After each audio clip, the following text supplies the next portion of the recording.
l'accumulation naît la révolution. Une étincelle brille entre deux explosions. Réveille les instincts de tes morbides pulsions. Aujourd'hui, je reçois deux camarades du NPA, à ma gauche Nathanaël, à ma droite Guiloche. L'objet de cet entretien vidéo est d'éclairer la scission qui a lieu en ce moment même au NPA et qui, du point de vue du traitement médiatique, nous semble insatisfaisant. Et on va peut-être commencer par rappeler l'historique du parti, brièvement, et notamment le fonctionnement interne avec ce qu'on appelle le droit de fraction. Peut-être juste pour rappeler, le NPA, donc un parti qui existe depuis 2008, qui avait été lancé par une proposition d'Olivier Besancenot suite à une élection présidentielle où il y avait eu des très bons scores à l'extrême gauche, où Lutte ouvrière et l'ALCR avaient obtenu quasiment 10% des voix. Et donc dans la foulée, l'idée était venue de se dire qu'il faut un parti qui soit un peu plus large, qui corresponde à quelque chose que les gens auraient envie de rejoindre, et pas juste les petites formations trotskistes qu'on pouvait connaître. Et donc le NPA a été lancé et a rassemblé au plus haut de à son apogée, jusqu'à 10 000 personnes. 8 000, 10 000 personnes, ce qui est quand même un score tout à fait... Donc là, tu parles des adhérents, vraiment Des adhérents, ouais. Et actuellement, on est... Là, on est plutôt à 1500, okay. Avant le congrès. Et donc, historiquement, d'emblée, la ligne a été trotskiste. Et justement, non. Donc anticapitaliste, ou en tout cas qui se revendiquait d'une transformation révolutionnaire de la société. Pas forcément de la révolution, pas forcément de Trotsky, même si dans les faits, la plupart des militants étaient révolutionnaires, étaient trotskistes. Et il y a eu tout un débat au début pour savoir est-ce que c'était un parti révolutionnaire ou anticapitaliste. Sur le nom, il y a eu un débat là-dessus, et c'est anticapitaliste qui l'a emporté. C'est-à-dire que techniquement, on peut être au NPA sans être révolutionnaire. Notamment, ce qui est assez marquant dans les principes fondateurs du NPA, c'est que... Il y a un passage qui décrit clairement qu'ils veulent regrouper un peu les libertaires, les trotskistes, voire y compris les social-démocrates radicaux quand même. Et du coup, au départ, il y a eu tout cet assemblage-là. Si on regarde notamment la conférence de presse qui a été donnée par Poutou et Besancenot, c'est qu'eux, ils disent clairement qu'ils veulent revenir à cette idée initiale du NPA. Et à l'époque, on n'avait pas la France Insoumise, on n'avait pas le parti de gauche, etc. Donc il y avait en quelque sorte cette volonté de combler un trou à la gauche du PS, donc parler à des franges quand même réformistes, mais plus radicales, plus portées, quoi. Et du coup, est-ce que vous pouvez nous éclairer sur le droit de fraction? Donc ça, c'est assez spécifique. Les partis marxistes, communistes interdisent le droit de fraction en général, on est plus sur un centralisme démocratique. On pense au Parti communiste. Je pense qu'un des intérêts, une des choses qui fait que le NPA représente une avancée, et du coup la scission recule, c'est le fait d'avoir permis à quand même des révolutionnaires venant d'horizons différents de militer ensemble. Et ça existe peu dans le monde entier. Il y a quelques partis où ça existe, mais c'est quand même quelque chose. Ça ne veut pas dire que chaque horizon, chaque origine n'aurait pas pu rester, se constituer elle-même, mais il y avait quand même la possibilité de faire des choses ensemble. Et je pense que c'est quand même une des choses qui constitue un pas vers la construction d'un parti révolutionnaire en France. Et que le fait de... Qui est rendu possible par le droit de fraction, du coup. Voilà. Mais d'un point de vue technique, si on donne une définition comme ça simple, le droit de fraction, donc c'est l'idée qu'au sein d'une structure d'un parti, il peut y avoir plusieurs tendances, plusieurs pôles.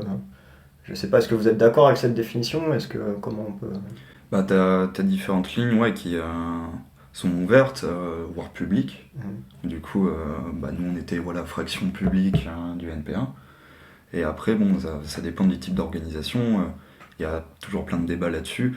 Mais droit de fraction, c'est un peu plus affirmé, mais t'as aussi plus des droits de tendance qui exceptionnellement se forment à l'issue d'un congrès.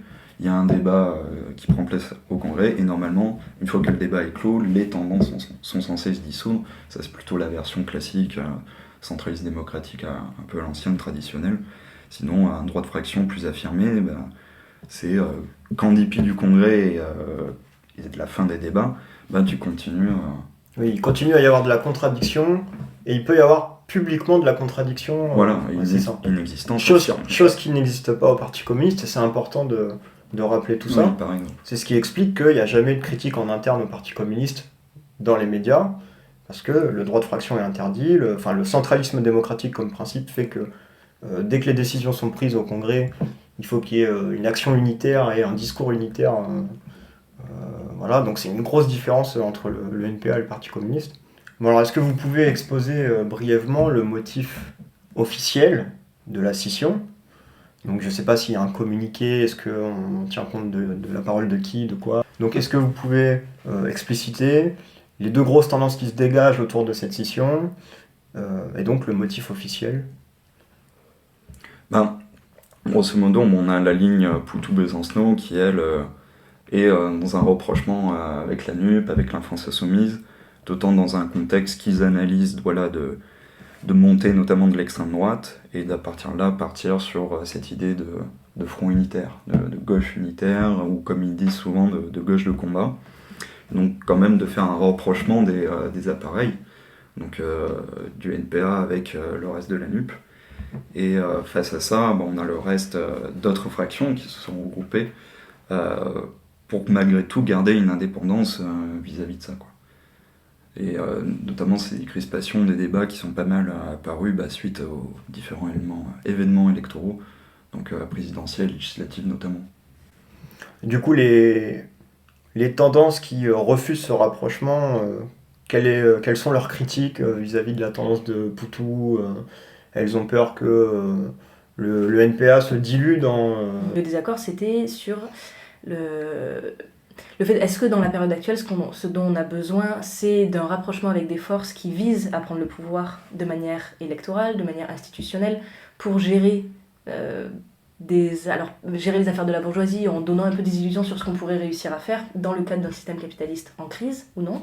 Là où on disait, nous, ce qu'il nous faut, c'est plus de lutte de classe, c'est plus de lutte tout court.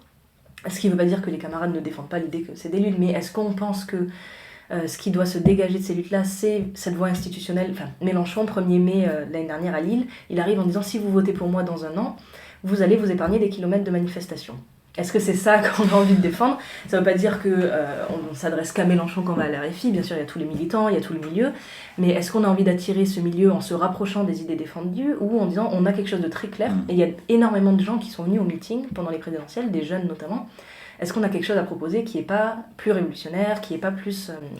sur le renversement de ce capitalisme en gros, ce que tu dis là, c'est que la ligne Poutou peut-être... mise trop sur les institutions et le parlementarisme, etc. Ou sur le rapprochement avec des gens qui misent ça, plutôt. Parce que vous n'êtes pas anti-institution, Enfin, il faut occuper tous les terrains, on est d'accord là-dessus, je crois. Je pense qu'il ne faut pas avoir d'illusions sur les illusions des voies électorales, institutionnelles, etc. Après, voilà, je pense qu'il y a deux choses fondamentales. Nous, ce qui nous dérange, c'est un peu un rapprochement entre les appareils. Entre les partis, essayer de se faire ce front absolument, et face à ça on est accusé d'être sectaire, donc de se replier entre révolutionnaires, mais d'un côté c'est assez paradoxal parce que concrètement dans l'action, sur le terrain, en manifestation, sur des piquets de grève, on peut se retrouver aussi avec des militants d'autres formations politiques. On est toujours en contact avec d'autres personnes, y compris à l'AFI, qui militent là-bas. Et donc voilà, c'est aussi ce truc-là, est-ce qu'on mise à tout prix sur...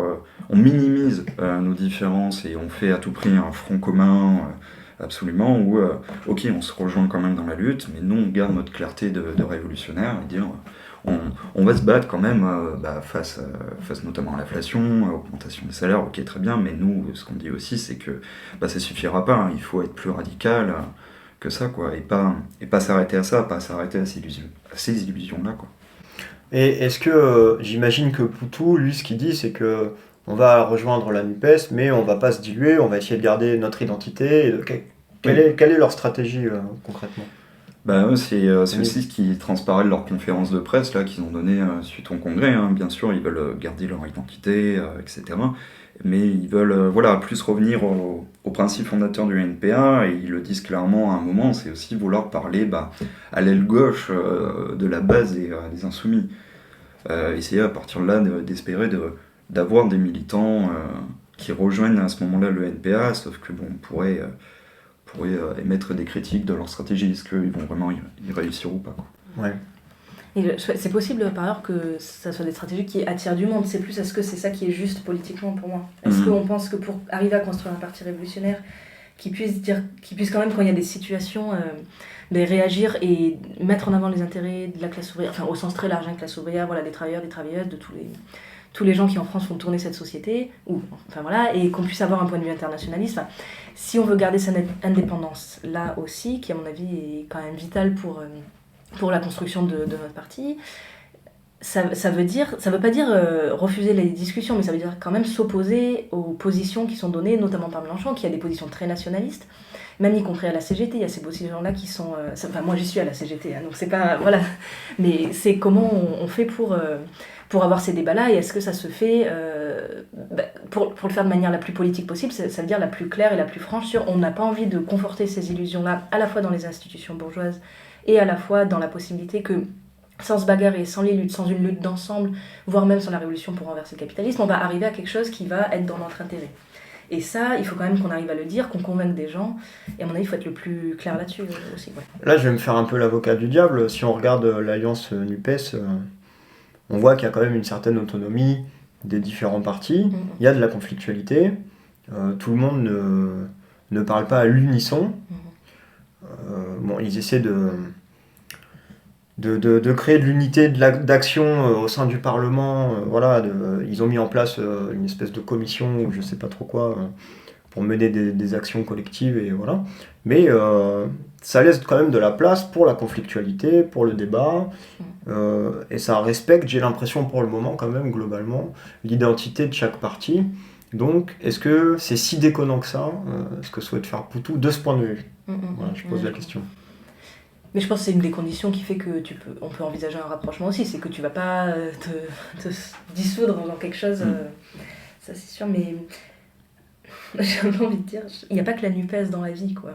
Il y a aussi tous les gens qui ne sont pas votés, les gens qui n'ont pas le droit de vote, les gens qui ont voté à l'extrême droite et qui font partie de notre classe et qu'il faut aller récupérer. Est-ce qu'on va aller les récupérer en leur disant votons pour quelque chose qui a un meilleur programme, qui est plus à gauche, qui est je sais pas quoi, ou en leur disant c'est pas... Enfin, sur des positions anti-immigrés, sur des positions ça, il faut quand même qu'on aille sur ce terrain-là, et Mélenchon n'y va pas sur ce terrain-là. Et il faut qu'on aille parler salaire, il faut qu'on aille parler inflation, qu'on aille parler unité de la classe, à mon avis, c'est par ce discours de la classe qu'on peut rattacher quand même l'ensemble des gens qui en font partie. Il y a un besoin de clarté vraiment affirmé du côté du camp des révolutionnaires. Et encore une fois, de ne pas s'illusionner dans ces alliances-là et cet aspect électoral, garder quand même une indépendance assez marquée. Puis quand même, j'ai l'impression que, notamment ce qui traverse la France insoumise en ce moment, je pense que c'est assez révélateur. C'est, il y a un mouvement de fond historique où du coup il y a eu Mélenchon qui avant était au PS et qui faisait partie de la gauche du PS, puis finalement ça lui a pas convenu, puis à partir là il a fondé son projet avec le parti de gauche, et ensuite qui est devenu la France Insoumise, puis l'Union Populaire, etc. Donc ça a créé quand même une dynamique assez intéressante de reformation d'une gauche de la gauche qui soit très marquée, jusqu'à que là, avec la NUPES, que ça bouscule les formations, notamment chez ELV et le PS, qui est une clarification en ce moment-là, et que ça tire ces deux partis politiques-là vers la gauche. Mais j'ai l'impression aussi que c'est un peu la même chose qui se passe de l'autre côté, c'est que ça tire ce qui est à gauche de l'AFI vers sa droite. Oui, tu es en train de dire que l'AFI devient le centre de gravité et que ça a tendance à arrondir les angles, quoi, des deux côtés. C'est ça, et je pense que ça, à terme... Ce qui est à droite de l'AFI... est tiré vers sa gauche, mais ce qui est à gauche de l'AFI est tiré vers sa droite. Ça devient le nouveau centre de gravité, et en même temps, en discussion régulière avec des militants de la France Insoumise, plutôt des jeunes, il y a quand même cette radicalité-là, une prise de conscience assez poussée des choses, et je pense qu'on est aussi dans une période historique de regain de tout ça, mais qui est pas mal absorbée encore pour l'instant par ces illusions-là réformistes. Depuis quelques années, il y a eu beaucoup de mobilisation de la jeunesse sur des questions féministes, écologistes, sur le racisme, les violences policières et le racisme. Il y a eu un écho quand même qu'on n'avait jamais vu quasiment en France, à quelques exceptions près, peut-être localement, mais ou alors en 2005, voilà. Et par ailleurs, il y a eu les Gilets jaunes. Il y a eu tous ces mouvements-là qui montrent qu'il y a quand même des éléments au sein de notre classe qui sont en colère, qui ont envie de s'organiser, pas forcément dans les partis, mais qui cherchent des réponses politiques. Et ces réponses-là, il faut qu'on les apporte. Et c'est pas... Alors il y a des réponses un peu... Enfin, il faut marcher un peu sur deux jambes. Je pense qu'il y a des réponses très concrètes sur les violences, les violences conjugales, par exemple, dans la famille, ou sur la non-prise en charge, je sais pas, dans les universités de certains cas de violences sexistes ou sexuelles. Bah oui, il faut qu'on ait des réponses concrètes, parce qu'on est des militants et militantes un peu... Voilà, avec des réponses concrètes à des problèmes concrets, mais il faut aussi qu'on explique la base matérielle de toutes ces oppressions-là, et qu'on se dise, si on veut vraiment se débarrasser de cette base matérielle-là, il faut renverser le capitalisme. Ça ne va pas résoudre tous les problèmes, mais il faut qu'on renverse ce qui crée la misère et ce qui crée ces oppressions-là. La dynamique que vous incarnez et qui s'oppose à la volonté politique actuelle là, de la ligne Poutou, quel est votre objectif politique vis-à-vis du NPA ? Est-ce que vous continuez à avoir une volonté d'alliance des mouvements révolutionnaires ? Quels sont vos objectifs à court, long terme ? Nous, en tout cas, oui, on se regroupe entre révolutionnaires qui, du coup, suite à la scission du NPA, ne sont plus avec les camarades de la ligne Poutou-Besancenot.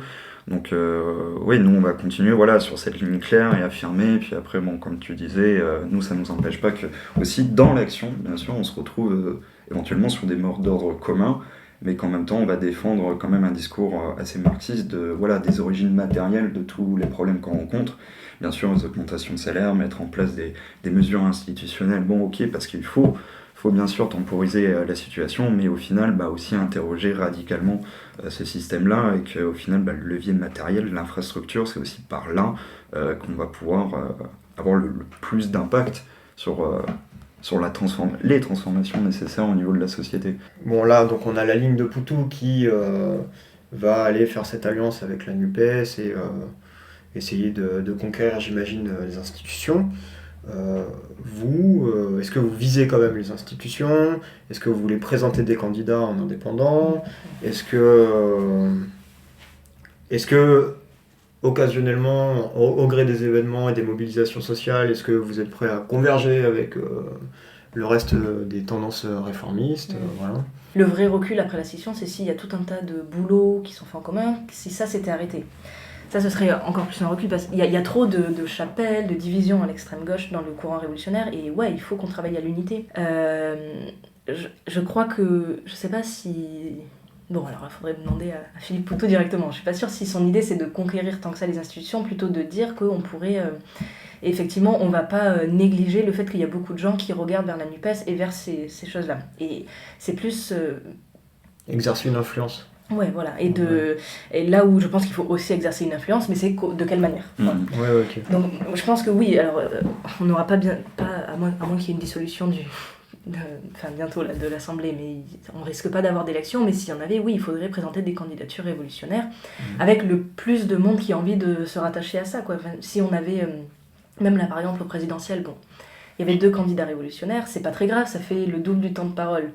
Mais en soi, je sais pas quel message ça envoie aussi de montrer qu'on pourrait être unis là-dessus. Je pense que c'est vers ça qu'il faut qu'on aille. Et y compris, bon, je sais pas, nous on est trotskistes, mais pas qu'avec des trotskistes, enfin, moi bon, voilà. Mais y compris avec des libertaires, y compris avec des gens qui sont sincèrement révolutionnaires, qui s'intéressent à la lutte des classes et à y intervenir. Alors là, bon, c'est peut-être plus délicat. Ça engage votre avis personnel, vous n'êtes pas obligé de vous positionner. Mais donc de votre point de vue, au-delà de la version officielle qui structure cette scission, quel est votre avis personnel sur les enjeux qui traversent cet événement ? Moi, mon point de vue, ce que j'ai eu une forte impression, notamment au niveau des débats, des discussions, au niveau du congrès, c'est notamment la ligne qu'on défend, c'est aussi cette idée de centralité de la classe ouvrière et de la lutte des classes, et de mettre du relief au niveau des luttes.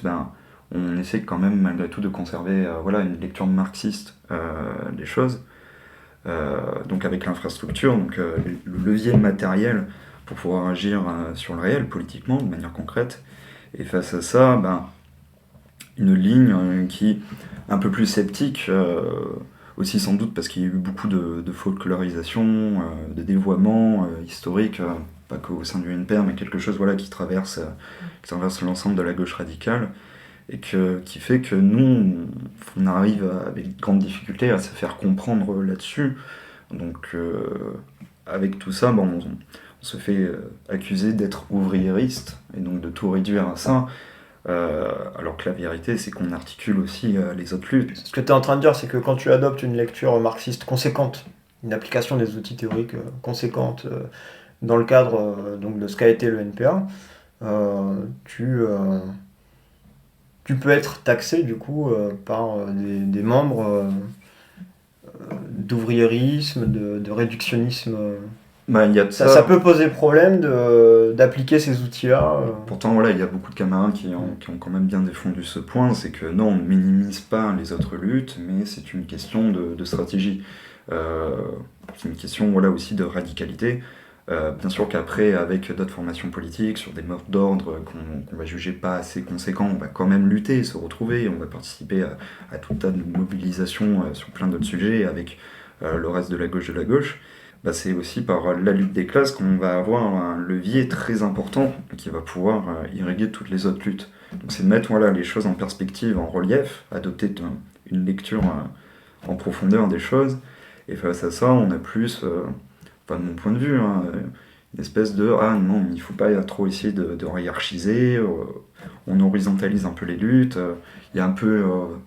c'est des débats qui traversent pas mal la gauche radicale, mais à quel point on pousse la question de l'autonomie des luttes, ou à quel point ça se recoupe les unes et les autres, quoi. Pour ramasser un peu tout ce que tu dis, il y a une conflictualité d'un point de vue théorique qui peut expliquer en partie la conflictualité actuelle et tout ce qui se passe en ce moment. Je pense que... Sur le fond, il y a quand même un peu de ça qui se joue aussi. Je pense que ce qui s'est passé au congrès du NPA, c'était un peu une sorte de chambre d'enregistrement de aussi ce qui se passe en général au niveau de la gauche radicale sur ces questions un peu de fond, sans qu'on arrive justement à aller jusqu'à ce fond-là et à constater réellement la différence de ligne, et qu'on reste au final à un niveau de débat, hélas, je trouvais un peu superficiel, où d'un côté... on était réduit à des ouvriéristes ou ce genre de choses, alors que moi, clairement, c'est pas mon impression du tout. C'est au contraire, je pense que si on est conséquent sur toute lutte progressiste, on recoupe justement avec les autres. Et ce recoupage-là, il se fait fondamentalement sur une lecture matérialiste et encore mieux marxiste des choses. Pour rebondir peut-être un peu, une organisation révolutionnaire, pour moi, elle se doit, elle a un peu l'obligation, même quand même, si elle a envie d'être tout à fait vraiment révolutionnaire, de prendre position sur tous les sujets de société qui nous traversent, quoi. Et même des choses dont on est peut-être là où on n'est pas forcément à l'aise, là où c'est nouveau, là où c'est des problématiques qui sont posées un peu nouvelles. Voilà. Le dernier point, moi, que je voulais aborder, les observations éphémères, on va dire, que je fais, c'est que cette crise, elle est plus globale. La crise qui traverse le NPA est plus globale. Il y a une crise pratique, plus globalement à gauche, qui gagne tant les tendances révolutionnaires que réformistes. Donc ça, on le sait, évidemment, l'imaginaire communiste est complètement verrouillé depuis le tournant néolibéral, la chute de l'Union soviétique, le recul des partis communistes et des syndicats. Je pense que la théorie, c'est quelque chose de central pour adopter une pratique, déployer une pratique révolutionnaire. Est-ce qu'il n'y a pas un manque de formation qui peut expliquer en partie, parce qu'il ne faut pas non plus tomber dans une analyse trop idéaliste, mais est-ce qu'il n'y a pas un manque de formation qui peut expliquer en partie la crise qui traverse donc le NPA, cette scission, et puis plus globalement ce qui se passe à gauche. Donc c'est un sujet absolument vertigineux, assez délicat à aborder et qui mériterait d'être plus travaillé. Donc si vous souhaitez réagir là-dessus... C'est un sujet de discussion régulière, mais on peut aussi, tu as parlé du tournant néolibéral, on peut aussi parler de l'avènement de la société de consommation dans les pays impérialistes. On peut aussi jusqu'à remonter la stalinisation, d'un point de vue trotskiste, bien sûr, qui commence aussi à dévoyer tout ça. Et effectivement, à partir de là, comment est perçu en fait le marxisme, et est-ce que jusqu'ici, notamment dans des formations type le Parti communiste, etc., est-ce qu'on n'était pas sur quelque chose qui était quand même mal assimilé, et que progressivement on a quand même une évacuation lente de ça, et qu'en face, on a d'autres questionnements théoriques, d'autres courants qui essayent d'apporter des réponses. Et moi j'ai un peu l'impression que c'est un peu ce qui s'est retranscrit au niveau du congrès du NPA, nos analyses marxistes, elles étaient assez inaudibles face à une certaine horizontalisation des luttes, à plus convoquer le signifiant éco-socialiste que je trouve un peu vide. Enfin oui, pourquoi pas, mais qu'est-ce qu'on met derrière ça Oui, c'est un signifiant un peu creux en général. Je veux dire, même Mélenchon s'en réclame de l'éco-socialisme, enfin très bien, mais ça peut brasser très large. À partir de là, on n'est pas très bien avancé, et moi, mon point de vue, quand même, j'avais rejoint le NPA il n'y a pas longtemps, mais il y avait quand même un manque visible de formation pas assez régulière, et que je pense qu'il y a quand même quelque chose de sain en général à pousser, quoi. Alors, donc nous deux, on se connaît, hein, on est amis et on en parle souvent. Alors évidemment, il ne s'agit pas de fétichiser la théorie, et voilà. Mais forcément, de la théorie qui n'est que le reflet du terrain et du réel, découle une pratique. Oui. Et je pense que on ne peut pas s'inscrire dans une pratique révolutionnaire à l'aveugle, de manière un peu spontanéiste ou je ne sais quoi. Donc c'est assez central, voilà. Et effectivement, je pense qu'il y a quand même un lien. Alors il est peut-être pas évident, ou si, je ne sais pas. En tout cas, il y a sans doute un lien entre ce recul que moi aussi j'observe personnellement, même si je suis moins implanté que vous dans les structures, entre donc une formation qui n'est pas assez solide globalement un peu partout, hein, peu importe, au-delà du NPA, je veux dire, et d'un point de vue pratique, une espèce de paysage pratique assez brouillon, et voilà. Et puis d'un côté aussi une certaine orthodoxie qui doit être interrogée et qui patauge pas mal aussi, hein, quand même, j'ai l'impression. Alors peut-être que le bilan que je dresse, il est un peu dur, un peu... Oui, si on veut dater, genre une sorte de la fin du marxisme, un peu le moment où vraiment ça a plus... Enfin, soit on s'en réclame pas... Enfin, je sais pas si la fin de la chute de l'URSS, c'est vraiment le bon moment pour le dater, parce qu'on est sur un moment où tous les partis communistes dans le monde entier, ils sont quand même soit particulièrement intégrés à l'appareil d'État, soit intégrés à une espèce de bureaucratie syndicale qui n'a plus rien à voir avec la défense des intérêts de l'ensemble de la classe ouvrière de leur pays. Si on remonte, par contre, en fait, après la Deuxième Guerre mondiale, pour moi, on peut plus parler de quelque chose de vraiment marxiste, quoi. À ce niveau-là, on a des partis communistes en France, ils deviennent partis communistes français. C'est pas exactement de l'internationalisme tel qu'il a été défendu par Marx. Ce que tu es en train de soulever, c'est le fait que même avant tous les événements historiques que moi j'ai pu évoquer, il y avait déjà un problème au niveau des partis qui étaient censés représenter les intérêts de classe. Voilà, mais ça rejoint un peu ce que tu... Oui, c'est ça, ouais. Et je pense que si on regarde les années 20, les années 30, alors ok, c'était il y a un siècle, mais il y a quand même quelque chose de... toute une génération de militants qui a œuvré pour que la classe ouvrière, dans tous les pays où il y avait des révolutions, parce qu'il y en a eu beaucoup dans cette période-là, prenne le pouvoir, qui ont été décimés par le stalinisme, envoyés au goulag. Voilà, il y a une génération militante qui a été décapitée d'un côté. On a tout un courant anarchiste qui a quand même été un peu aussi décapité par le fascisme en Italie, en Espagne. Enfin, on a tout ça qui a fait que quand même il y avait un boulevard pour qu'il y ait des gens qui se réclament du marxisme sans se poser tout en maintenant, sans régler la question de comment on va faire pour aller jusqu'au bout de la prise du pouvoir. Comment on va faire pour que ça ne soit plus la bourgeoisie qui ait le pouvoir dans tous les pays du monde et que le capitalisme... Et même y compris des gens qui sont réclamés du socialisme, c'est facile quand même, quand l'URSS est en vogue et que ça permet d'avoir un appui militaire pour résister à l'impérialisme américain. Mais voilà, des gens qui se sont réclamés de ça, mais qui, le fond de la politique n'était pas de faire en sorte que les paysans, selon les pays, ou les travailleurs et travailleuses prennent le pouvoir et dirigent eux-mêmes la société. Et ça, voilà, la seule expérience historique qu'on ait, c'est quand même les débuts de la Révolution russe. Après, pour moi, il n'y a plus grand-chose de cet ordre-là. Et donc ce qu'on a à reconstruire maintenant, c'est compliqué parce qu'on a quelque chose qui a été tellement dévoyé, qu'on n'en veut plus, qu'on n'en parle plus, que il y a un imaginaire. Enfin voilà, donc c'est pas une tâche facile. Mais oui, alors bon, je sais pas, c'est un peu technique, mais comment tu expliquerais ce dévoiement historique du coup des tendances marxistes? Voilà, bon, c'est un sujet vertigineux. On n'est pas obligé d'aller sur ce terrain. Est-ce que en fait, j'ai l'impression à partir du moment où et pour des raisons qu'on va peut-être pas évoquer, mais voilà, où on a quand même une bureaucratie qui se développe en URSS, qui met à sa botte tous les partis communistes du monde entier. Il y a des courants, je sais pas, dans les années 30, voilà, il y a une révolution en Chine où on se dit, ah ben ça y est, peut-être on va pouvoir aller vers ça. Mais non, ça rate parce que, enfin bon, voilà, sans rentrer dans les détails. Au Sri Lanka, pareil, il y avait un parti trotskiste notamment qui avait des millions d'adhérents. Bon, qui n'est pas allé jusqu'au bout non plus. Enfin voilà, en fait, il y a eu à chaque fois, enfin, je sais pas, la lutte des classes, c'est jamais fini ou pas fini. C'est jamais un moment, voilà, là on peut dater précisément, voilà. Bon. Il y a toujours des tentatives et c'est ce qui fait cette histoire de théorie, de pratique, de comment, voilà, il y a quand même là... Est-ce que tu soulèves là, c'est le fait que les partis communistes, au fait, confisquent les révolutions ? Oui, je pense qu'en mai 68, en France, on a des partis des militants du Parti communiste qui arrivent dans les usines en disant, voilà, maintenant c'est fini, on arrête. Et donc, voilà, ça peut... on peut embrayer sur un autre sujet, oui. à savoir que... moi, je m'interroge beaucoup sur les différents types d'organisations qu'on peut mettre en place dans les structures révolutionnaires. Et souvent, ce que j'observe, c'est que si une organisation est structurellement organisée de telle manière, forcément, il peut y avoir telle ou telle dérive derrière.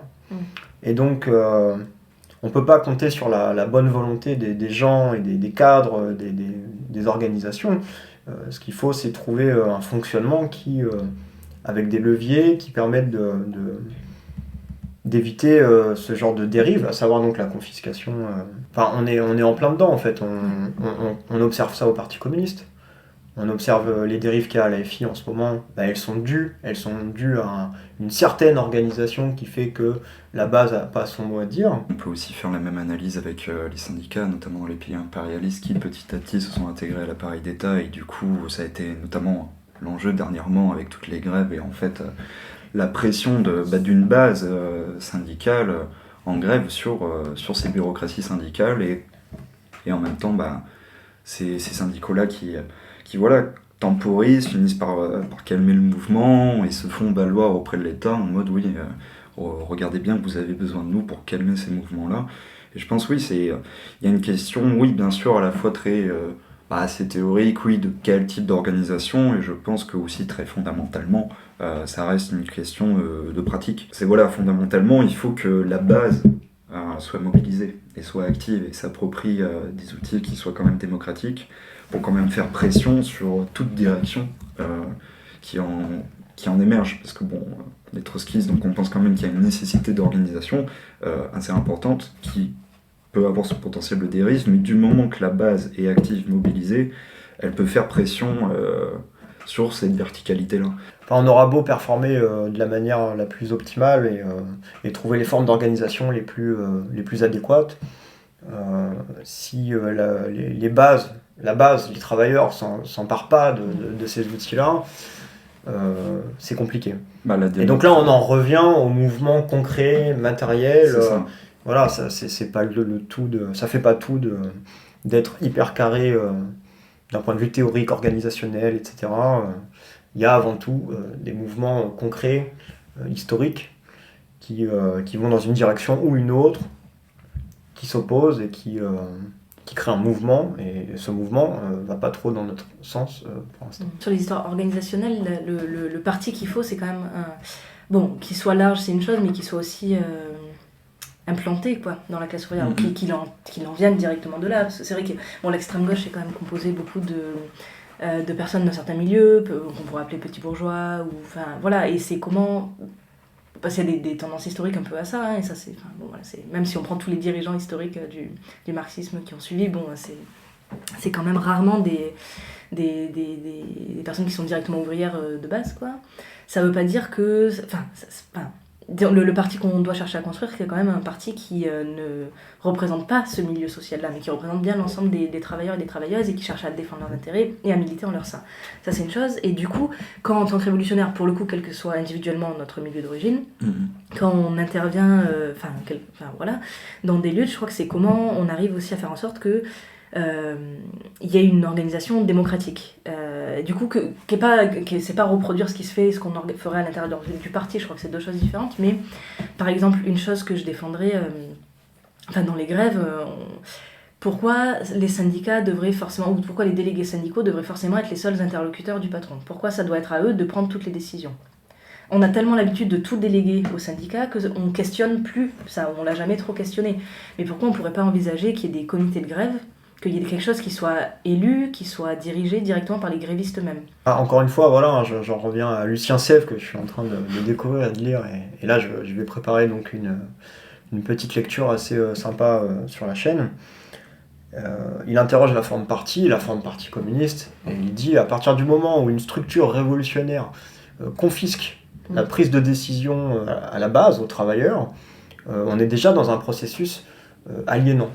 Donc comment prétendre combattre d'un point de vue anthropologique l'aliénation, et se désengager de ça, s'émanciper collectivement, redevenir maître sur la puissance sociale? Comment prétendre à ce projet politique, anthropologique qui est absolument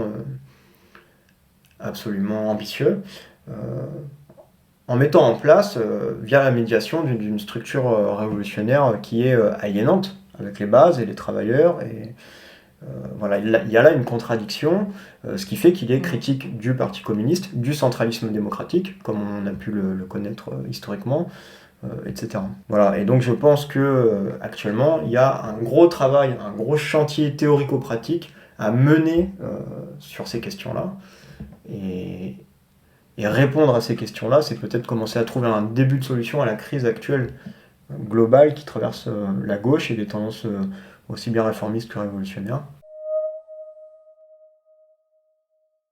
Pour me soutenir financièrement, vous pouvez faire un don. Les liens PayPal et Tipeee sont disponibles en description.